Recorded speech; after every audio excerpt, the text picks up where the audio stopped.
Oi! Mais um episódio do podcast. Sim, eu sei, ninguém perguntou, mas faz muito tempo que eu não posto vídeo aqui. É, Tem momentos e momentos da nossa vida. Eu também nunca prometi, gente, que eu ia postar sempre. Quando me dá uma ideia, quando me dá uma inspiração, eu venho aqui compartilhar com vocês meu coração. E hoje é de um assunto que, desde o ano passado, eu tenho pensado muito sobre isso. Ele é inspirado num livro que eu li ano passado. O livro se chama Medo de Dar Certo.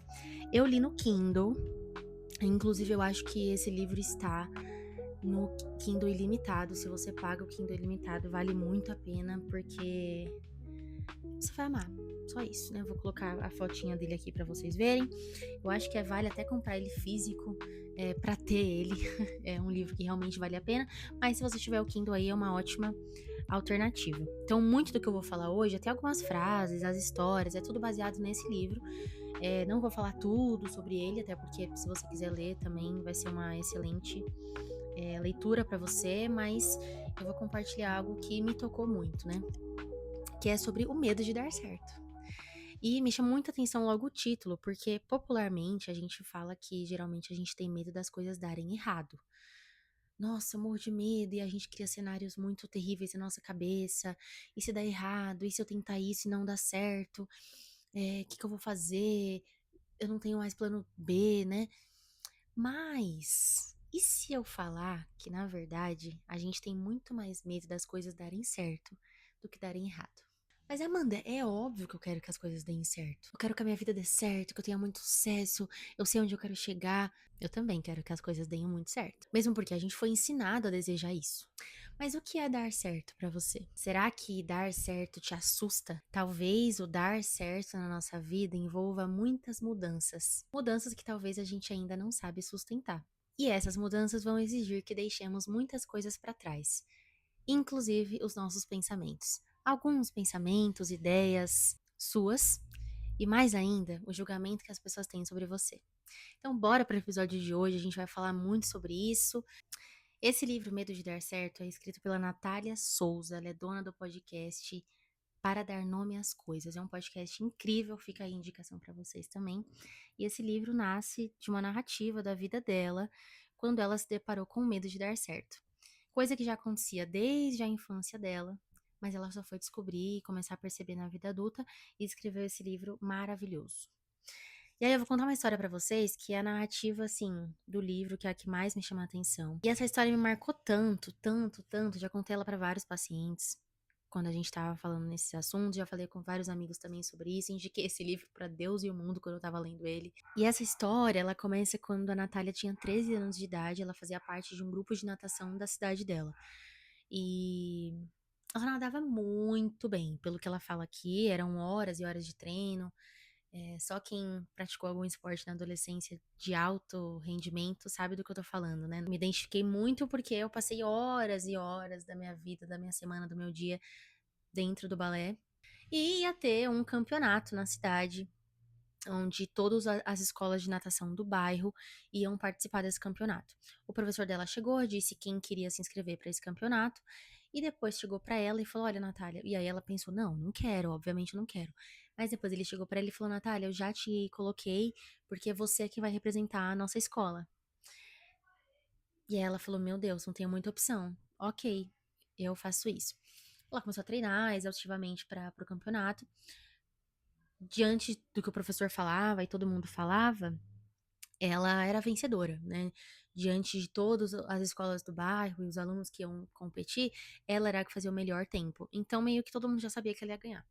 Mas ninguém falou nada. Chegou o dia do campeonato, ela foi, a família dela tava na arquibancada, tava com cartazes, Natália vencedora, já imagina, né?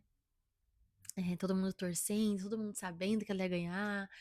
E só tinha um menino de outra escola que o tempo dele era muito parecido com o dela, mas ainda assim o dela era melhor. E aí, beleza. Começou apitou lá, o juiz apitou, foram pra água. E aí, dentro da água, ela começou a ter vários pensamentos. E ela até, eu separei essa parte aqui pra ler pra vocês. Antes do juiz apitar, esses pensamentos passavam na cabeça dela.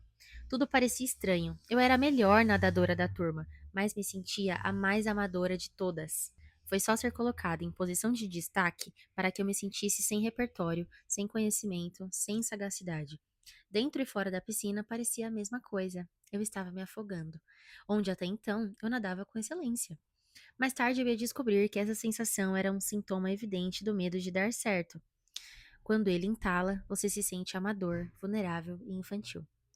E aí, esses pensamentos na cabeça dela, e ela foi, né? O juiz apitou. Ela foi, né? Vai e volta, né? A natação. Na hora da volta, eu nunca nadei assim de campeonato, mas ela contando, eu imagino, né? Que ela falou que mesmo com óculos, que a gente enxerga mal, com aquele óculos horrível que entra água, dá pra você ver do lado, né? Tipo, na visão periférica. E ela viu que na raia do lado, o menino que era bom e que tinha um tempo muito parecido com ela, estava, tipo, na altura do quadril dela, sabe? Tava, tipo, na perna, assim, mas ela não via mais nada. Ou seja, ela era a primeira. E aí, em um ímpeto, ela pensou: bom, talvez eu não queira ganhar isso aqui, né? Talvez eu não seja tão merecedora desse lugar.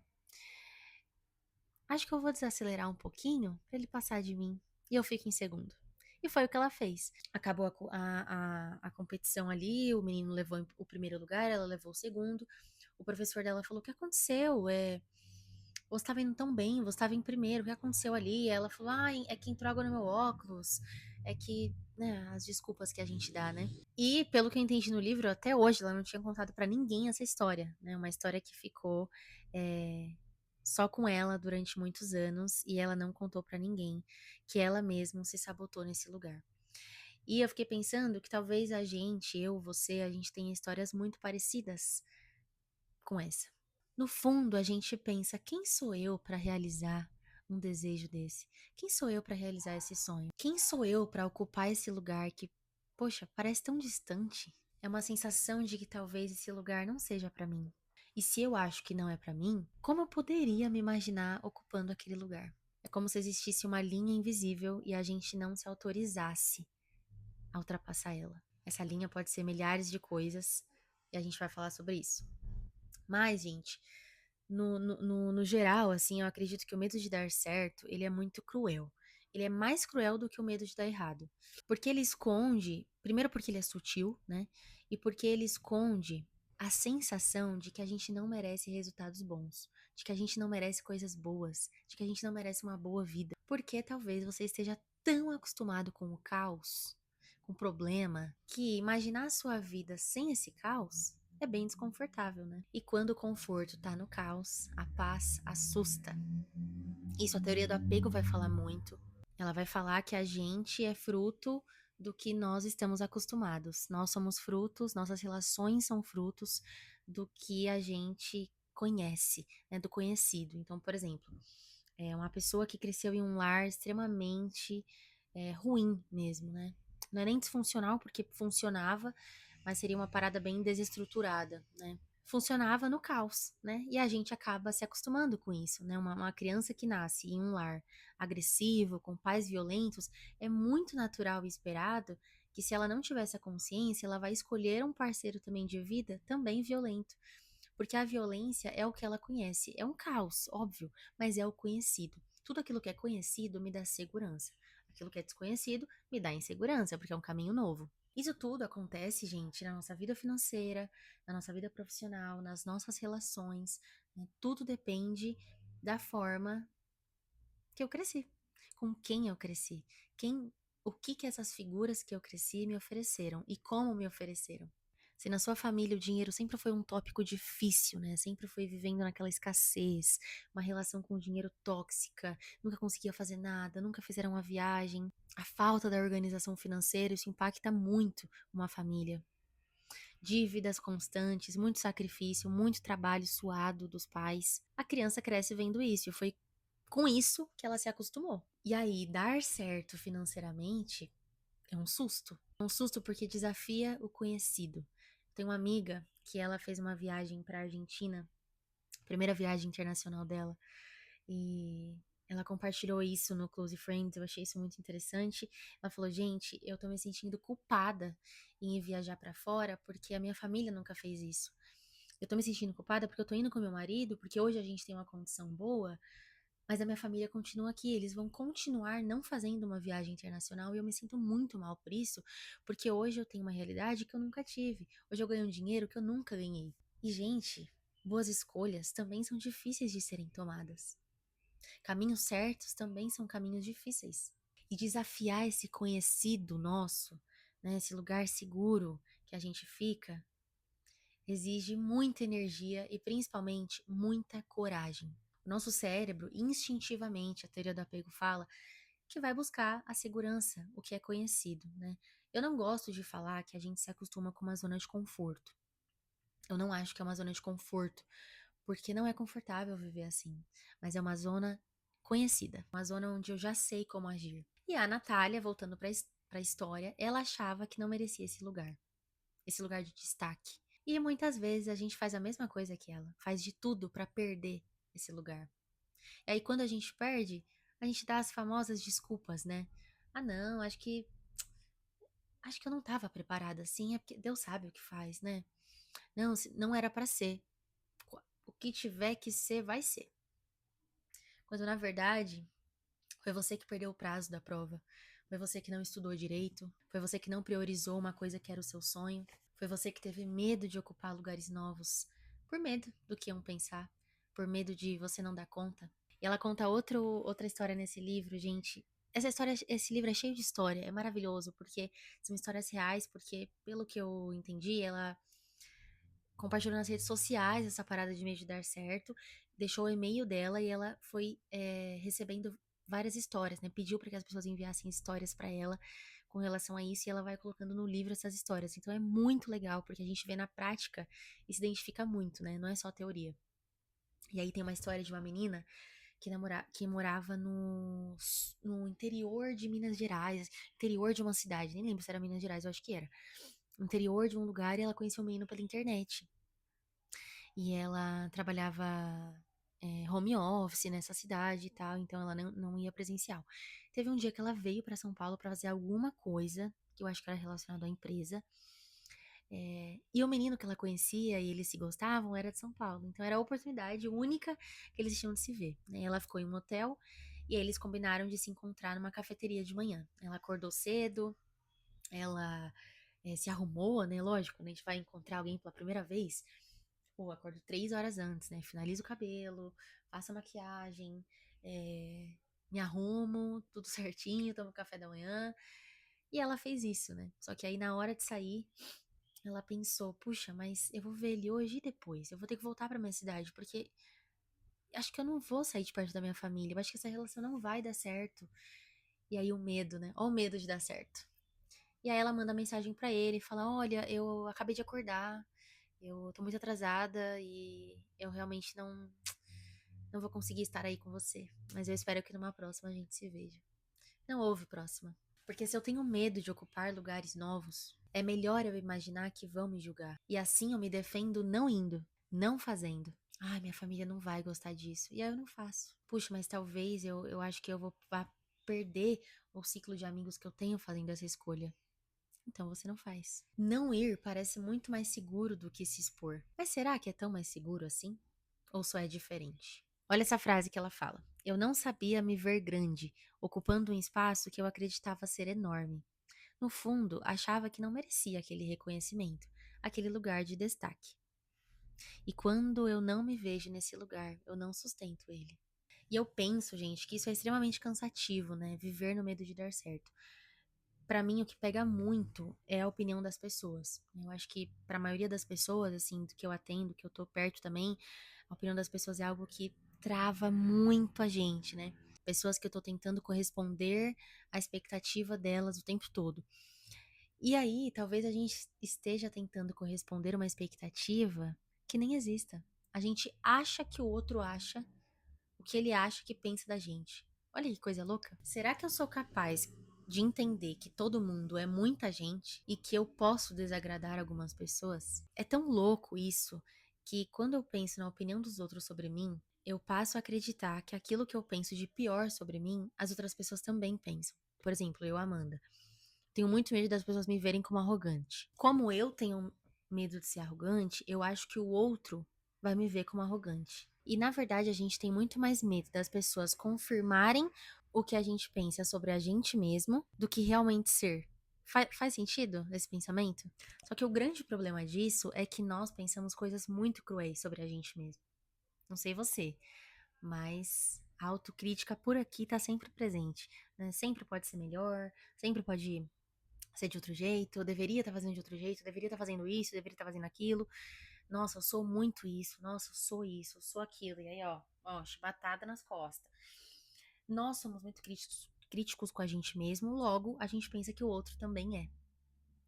E que a gente tá, nossa, que o outro tá pensando super na gente o tempo todo. E não, gente, pelo amor de Deus, vamos acordar pra vida. Ninguém tá pensando tanto em nós quanto nós mesmos. As pessoas estão pensando nelas mesmas. Isso eu compartilho muito num episódio que se chama Efeito Holofote. Eu acho que não tá aqui no YouTube, mas ele tá no Spotify, você pode ouvir ele também. Ele vai falar muito sobre isso, quanto nós estamos no centro da nossa própria vida. E o outro está no centro da própria vida dele. Como eu estou no centro da minha própria vida, eu acho que as pessoas estão me vendo no centro também. Mas cada um é o seu centro. O holofote está virado para si mesmo. Raramente está virado para o outro. Mas a gente acha na nossa cabeça que todos os holofotes estão virados para nós. E não, as pessoas não se importam tanto quanto a gente acha que elas se importam. E toda ideia que eu tenha sobre o pensamento dos outros sobre mim é puro achismo, é dedução. E dedução e achismo não são fatos, são só pensamentos. E pensamentos não são verdadeiros. Viver baseado desse achismo e dessa dedução afasta muito a gente da realidade. Porque a gente passa a viver uma vida muito fantasiosa, né?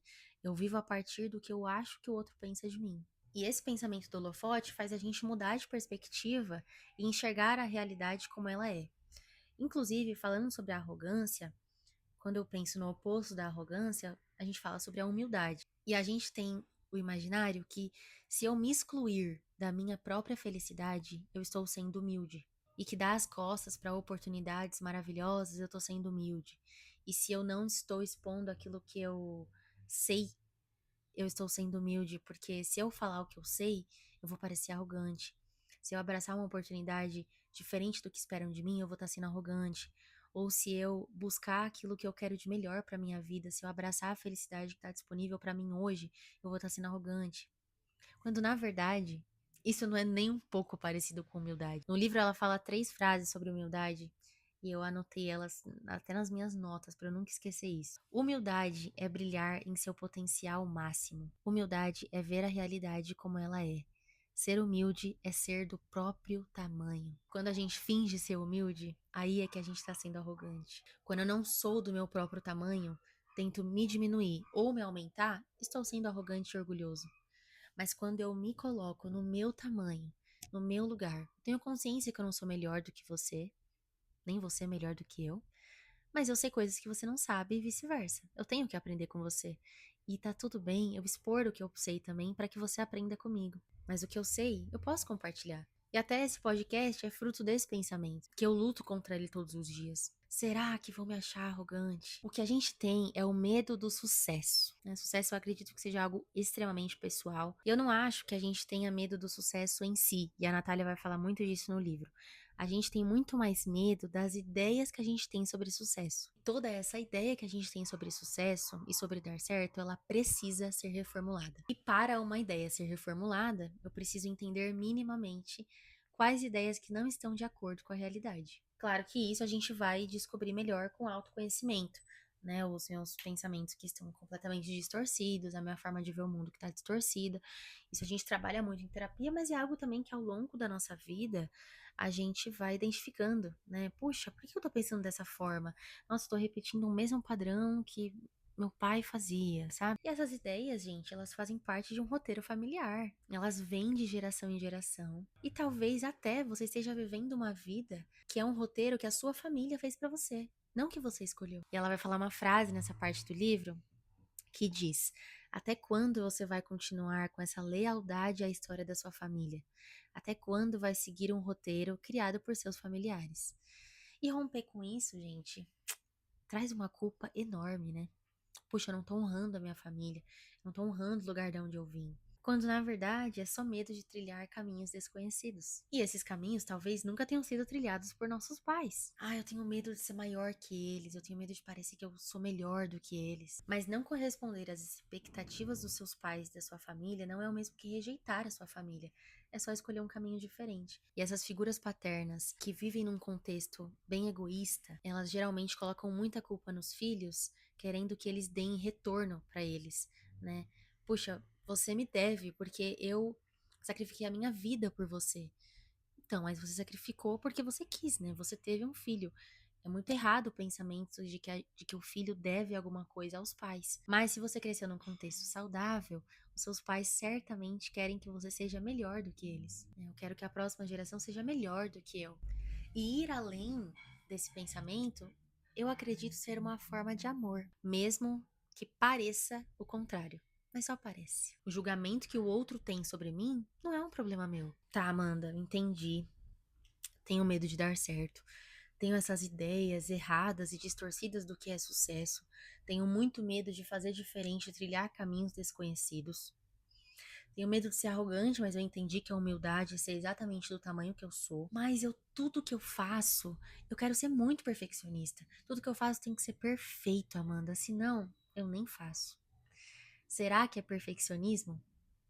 Ou é só medo de errar? A tendência do perfeccionismo, ela tá pouco relacionada à preguiça ou à procrastinação, né? Por exemplo, ela tá pouco relacionada a eu não querer fazer, mas eu querer fazer de um jeito e não poder ser de outro. O perfeccionismo tá muito ligado com o medo de errar, não de fazer as coisas perfeitas. É muito mais sobre o julgamento do outro sobre nós do que sobre nós. E aí a gente trava, né? Antes mesmo de começar uma coisa que a gente queria. Uma coisa que eu posso dizer hoje é que é possível a gente ensinar o nosso cérebro a agir de outra forma, a pensar de outro jeito. O nosso cérebro ele aprende repetindo experiências. Quanto mais a gente vive essa coisa, mais conhecido fica esse caminho. E quanto mais conhecido fica esse caminho, mais seguro eu me sinto nesse caminho. Depois de um tempo, pode ser que eu não vou procurar mais um companheiro que era violento como meu pai era. Eu vou procurar um companheiro que fuja desse padrão, porque eu entendi esse padrão. E agora eu vou viver novas experiências onde eu me acostumo com a paz e deixo de fazer com que o caos seja comum para mim. Eu vou me permitir ser amada, porque hoje eu sei que eu mereço amor, não porque eu estou fazendo algo, mas porque eu simplesmente existo, porque eu sou digna de ser cuidada, de ser respeitada por alguém. Eu sou digna de estar numa relação onde eu tenha paz, onde eu não preciso ficar sobrevivendo, né? Eu não preciso continuar em um emprego onde eu estou sobrevivendo. Eu não preciso continuar com um chefe que me humilha todos os dias. Eu posso, você pode. Você tem permissão para buscar aquilo que você merece. E quantas vezes a gente acha que merece tão pouco, quando na verdade a gente merece tanto, tanto. E só de pensar que eu mereço tanto, eu me coloco no lugar de merecedora do tanto. Porque se eu não acredito em mim, ninguém vai acreditar. Agora, algumas dicas práticas pra gente poder seguir aqui e finalizar o episódio de hoje. Eu anotei aqui algumas coisas do livro, nem todas, porque é realmente extenso e vale a pena vocês lerem, eu não quero dar spoiler de tudo. Primeiro, e mais importante, comece a celebrar as suas pequenas e grandes conquistas. Isso vai ajudar o seu cérebro a se acostumar com o sucesso, ajudar o seu cérebro a se acostumar com coisas que você é merecedor, né? Você é merecedora disso que você está vivendo. Ai, mas é uma coisa tão pequena, Amanda, foi o mínimo. Não, não é o mínimo. É algo que foi difícil para você, é algo que você se preparou para, é algo que merece ser celebrado. Como você deseja celebrar as suas pequenas e grandes vitórias? Segunda coisa, comece a questionar as ideias que você tem sobre si, principalmente as mais duras. As autocríticas mais duras que você pensa sobre você. As palavras que você tem repetido há tantos anos sobre você mesmo, que você até passou a acreditar. Questione essas ideias. Essas ideias são verdadeiras? Eu realmente sou essa pessoa que eu tô achando que eu sou? Eu acho que o outro também pensa isso de mim ou é só eu que acho isso de mim? O outro vê isso? Terceira coisa, é muito saudável que às vezes a gente se distancie um pouco da narrativa, da nossa narrativa. Isso nada mais é do que se olhar de fora. Às vezes é se olhando de fora que a gente consegue ver muita coisa que a gente não via de dentro. Alguém me chateou, eu nem comuniquei que eu fiquei chateada com essa pessoa e eu parei de falar com ela sem até sem ter comunicado. o motivo de eu estar chateado com ela. Quarta coisa, esse medo de dar certo, a gente tá falando aqui que ele nos sabota o tempo todo, né? Ou seja, é uma autossabotagem. Eu fico me sabotando, me botando pra trás, perdendo uma corrida na natação com a Natália, me colocando pra trás em situações de relacionamento. E essa autossabotagem, ela nada mais é do que uma tentativa de autoproteção. O medo cria a autossabotagem quer nos proteger. E às vezes a gente precisa dizer pra nós mesmos: calma, eu não preciso de proteção. Eu consigo dar conta. Eu não preciso me sabotar, eu não preciso fugir disso. Eu posso enfrentar. A autossabotagem, ela não é um defeito seu. Ela só é o seu cérebro querendo te proteger de coisas novas. Quinta coisa. Se pergunte: o que eu estou vivendo realmente é perigoso? Sei lá, você foi convidado para fazer uma palestra. Não é tão perigoso. O que de pior pode acontecer nesse cenário? Será que é perigoso ou só é desconhecido? Ai, Amanda, mas eu nunca estive nesse lugar. E se eu errar? E se eu. Não sei. A gente só vai saber se você tentar. E pensando nos cenários muito negativos, a gente começa a perceber que eles não fazem sentido nenhum. Eu percebo isso quando eu falo para os pacientes. O que de pior pode acontecer se você tentar e fazer isso que você quer? E de verdade, gente, 95% das vezes é nada, nada de pior poderia acontecer.